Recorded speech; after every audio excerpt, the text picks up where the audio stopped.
All right, good afternoon, everyone. The Secretary General spoke to reporters just an hour ago to say that with tensions between India and Pakistan at their highest in years, he once again strongly condemns the attack in Pahalgam on the 22nd of April and extends his condolences to the families of the victims. He said that those responsible must be brought to justice through transparent, credible, and lawful means. The Secretary General said that it is also essential, especially at this critical hour, to avoid a military confrontation that could easily spin out of control. Now is the time for maximum restraint and stepping back from the brink. He once more offered his good offices to both governments in the service of peace.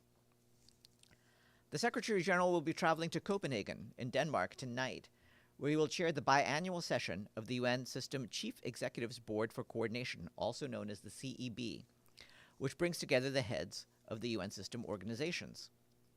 The Secretary General is scheduled to meet the Prime Minister of Denmark, Mette Frederiksen. He will also take part in a dinner hosted by Their Majesties, the King and Queen of Denmark, in honor of the gathered leaders of the Chief Executives Board for Coordination. The Secretary General will also engage with UN staff based in Copenhagen, as well as with Danish media, and we'll have a number of meetings with UN senior officials ahead of the CEB session. During their biannual session, the Chief Executive Board members will reflect on current world affairs as they affect and are related to the UN system. They will also engage in deliberations on adapting to new realities, leveraging the UN 80 initiative, and upholding respect for international law. The Secretary General will be back in New York on Friday evening. The Secretary General is concerned with the recent reports of drone attacks on military and civilian infrastructure in the vicinity of Port Sudan Airport, reportedly carried out by the Rapid Support Forces. These attacks appear to be the latest in a series of retaliatory military operations conducted by the Rapid Support Forces and the Sudanese Armed Forces, targeting airports in each other's area of control. The attack on Port Sudan is a worrying development, threatening the protection of civilians and humanitarian operations in an area so far spared from experiencing the devastating conflict seen in many other parts of the country. The Secretary General renews his call for urgent dialogue between the warring parties towards an immediate cessation of hostilities and an inclusive political process to prevent further escalation, protect civilians, and put Sudan back on a path towards peace and stability. On the humanitarian front, the Office for the Coordination of Humanitarian Affairs continues to monitor the evolving situation following the recent drone strikes in Port Sudan, which has become the UN's humanitarian hub for coordinating aid operations across the country. These attacks have not had a direct impact on the humanitarian operations or activities in Port Sudan. None of our offices, premises, or warehouses have been impacted, and we continue to carry out our regular operations. OSHA will continue to assess the situation, including the impact on our ability to bring supplies and staff in and out of Sudan. UN Humanitarian Air Services flights to and from Port Sudan have been temporarily put on hold. These latest strikes follow a series of recent drone attacks on airports and other civilian infrastructure, including power stations. The attacks on power stations have caused major disruptions to electricity supplies, as well as access to safe drinking water for civilians, including displaced people and returnees. We call on all parties to this conflict to ensure that civilians and civilian infrastructure are not targeted. Once again, we underscore that wars have rules and international humanitarian law must be respected. Turning to South Sudan, the acting humanitarian coordinator there, Marie-Hélène Vernet, yesterday deplored in a statement the deadly airstrike on a hospital in Jonglei State on Saturday in the town of Olfangak. This attack led to the suspension of critical medical care for more than 100,000 people and the destruction of medical supplies at the hospital. The town's population fled, and aid teams have withdrawn staff. Hospital patients have been relocated, and the UN is airlifting essential medical supplies to replenish stocks. Similar attacks have occurred in Ulang and Nasir in Upper Nile State, affecting the only healthcare facilities in those areas. Today, local sources report another aerial bombardment in the city of Nufangak, with casualties with the full extent of the humanitarian impact still being assessed. Ms. Vernet called for an end to the fighting, which has now displaced more than 130,000 people from Nasir, Ulang, and Nufangak counties in the past 2 months, leaving many more deprived of livelihoods and essential services because of the hostilities. We also call for safe access for humanitarian teams and supplies to reach people in need. 8 additional incidents affecting health facilities, including bombings and lootings, have been tracked between January and April of this year. And as a reminder regarding the overall needs, the South Sudan 2025 Humanitarian Needs and Response Plan, which was published late last year, calls for $1.7 billion to provide humanitarian assistance and protection to 5.4 million people, more than half of whom are children. The appeal is just 16% funded, with just $270 million received. The Humanitarian Country Team in the occupied Palestinian territory said over the weekend that the Secretary General and the Emergency Relief Coordinator have made clear that we will not participate in any scheme that does not adhere to the global humanitarian principles of humanity, impartiality, independence, and neutrality. In the occupied Palestinian territory, the heads of all UN entities and non-governmental organizations under the Humanitarian Country Team have unanimously affirmed this position. The country team said that for 9 weeks now, Israeli authorities have blocked all supplies from entering Gaza, no matter how vital to people's survival. Bakeries have shut. Community kitchens have closed. Warehouses stand empty. Children have gone hungry. The team said that the design of the plan presented to them by Israel will mean large parts of Gaza, including the less mobile and more vulnerable people, will continue to go without supplies.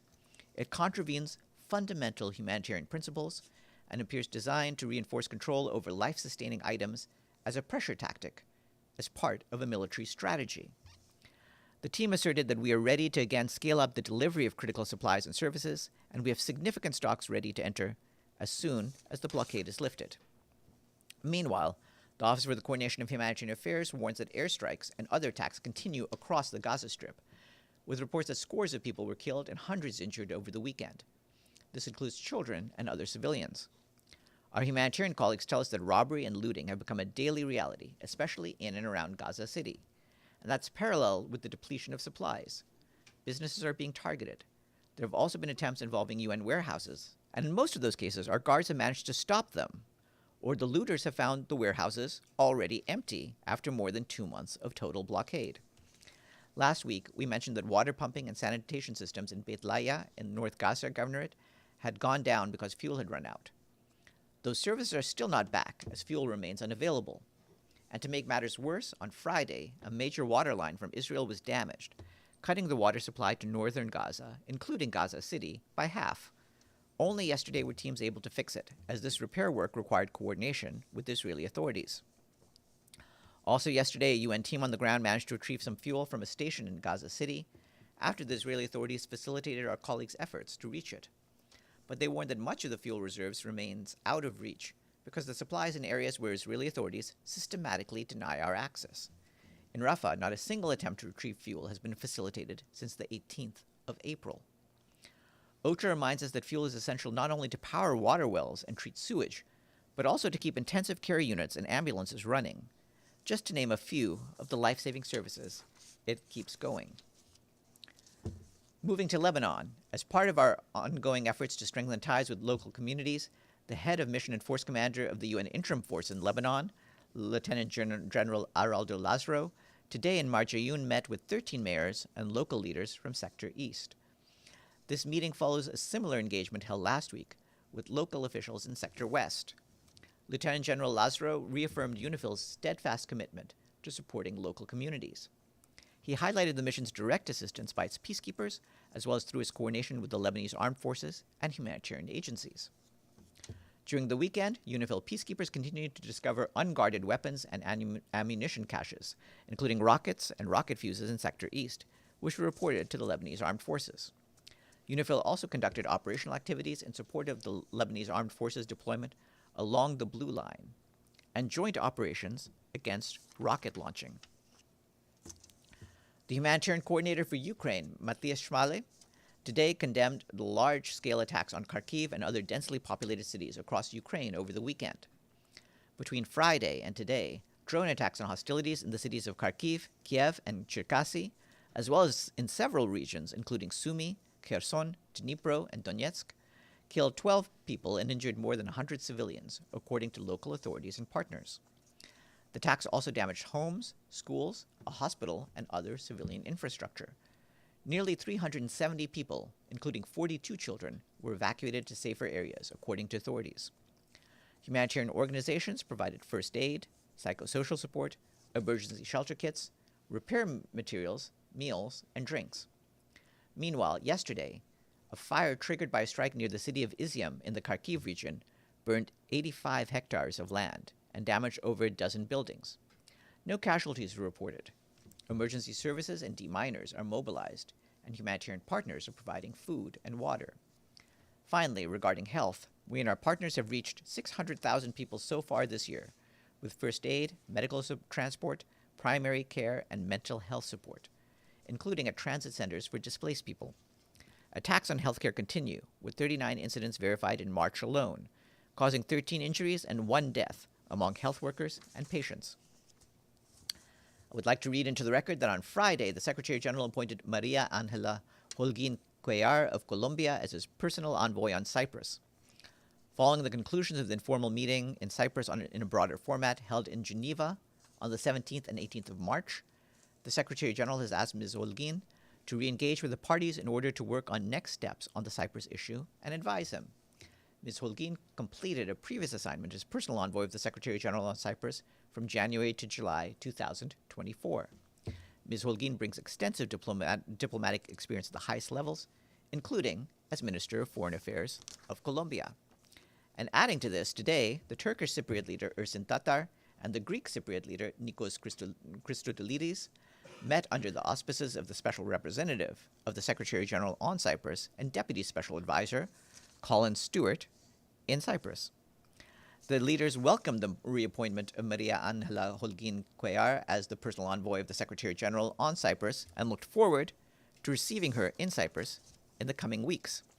And last, today is World Portuguese Day.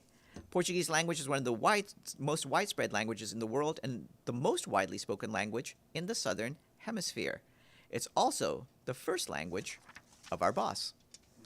That's all I have on that. Are there any questions for me? Yes, Gabriel. Thank you, Farhan. Maybe I should say obrigado. Muito obrigado. Farhan, the Israeli Security Cabinet has voted unanimously to expand its military offensive in Gaza, along with seizing and occupying Palestinian territory. What is the Secretary General's response? I can tell you that the Secretary General is alarmed by these reports of Israeli plans to expand ground operations and prolong its military presence in Gaza. This will inevitably lead to countless more civilians killed and the further destruction of Gaza. What's imperative now is an end to the violence, not more civilian deaths and destruction. Gaza is and must remain an integral part of a future Palestinian state. The Secretary General continues to call for an immediate, permanent ceasefire.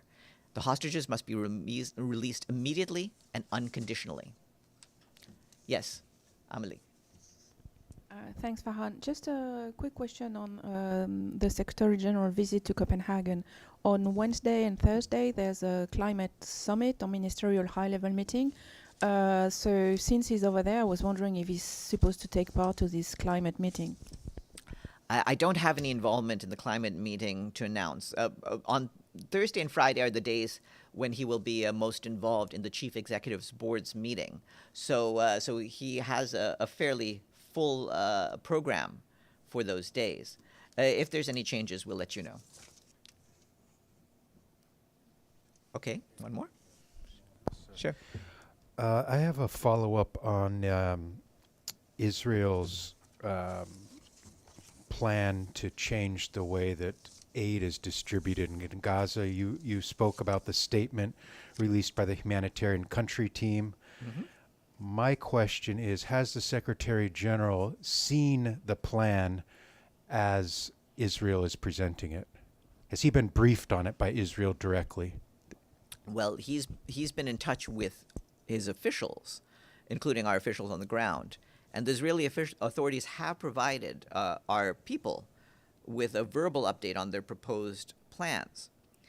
As I said just earlier, what they presented appears to further control and restrict supplies. And the Secretary General, for his part, has made it clear that the UN will not engage in any arrangement that fails to uphold the humanitarian principles of humanity, impartiality, independence, and neutrality.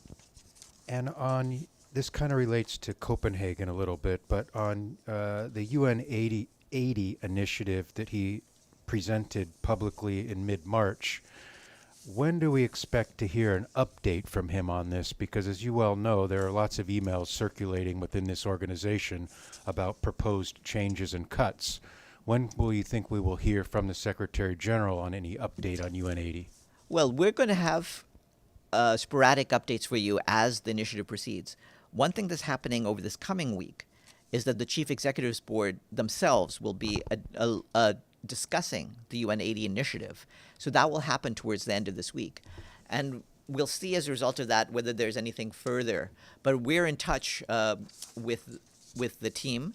As you know, Guy Ryder in the executive office is presiding over this initiative, and we'll be in touch with him to see when is the next time that he can also provide you with further details on this initiative. Yes, Dulcie. Did Israel have a response to the UN entities' reaction to their Gaza aid plan? Well, we remain in touch with the Israeli authorities. I don't have anything in terms of progress to report to you on that. So there are still negotiations, or what is the process for this? I think you can talk to the Israeli authorities for what the response on their side is. From our side, we are sticking to our humanitarian principles. We stand ready to provide aid once we can do so within our stated principles. So you're waiting to hear back from Israel, or I just would like some clarity on the process. There's a back and forth. We continue to discuss with them what our posture is. Regarding other parties that Israel might be in touch with, you can talk to them about whether they've dealt with parties outside of the UN ambit. Yes. Farhan, there are reports that Gazans have raided a UNRWA storage facility with food in the Al-Sawaida neighborhood in central Gaza. Any reaction of the Secretary General for this? Well, what I can say is we haven't observed any significant diversion of aid delivered through the UN or our partners, but we are seeing daily incidents of robbery and looting, including the targeting of UN warehouses. Now, warehouses that we can't access due to displacement orders issued by the Israeli authorities may already have been emptied. But where conditions allow us to maintain control of our cargo, we have security measures in place, including guards, to prevent theft. And like I said at the top of this briefing, there are cases where we've been able to prevent the looting of facilities through our guards. In other cases, we're aware that people might have tried to loot facilities, but those have already been emptied because, as you know, we ran out of stocks in many of our places already. All right. Have a good afternoon, everyone.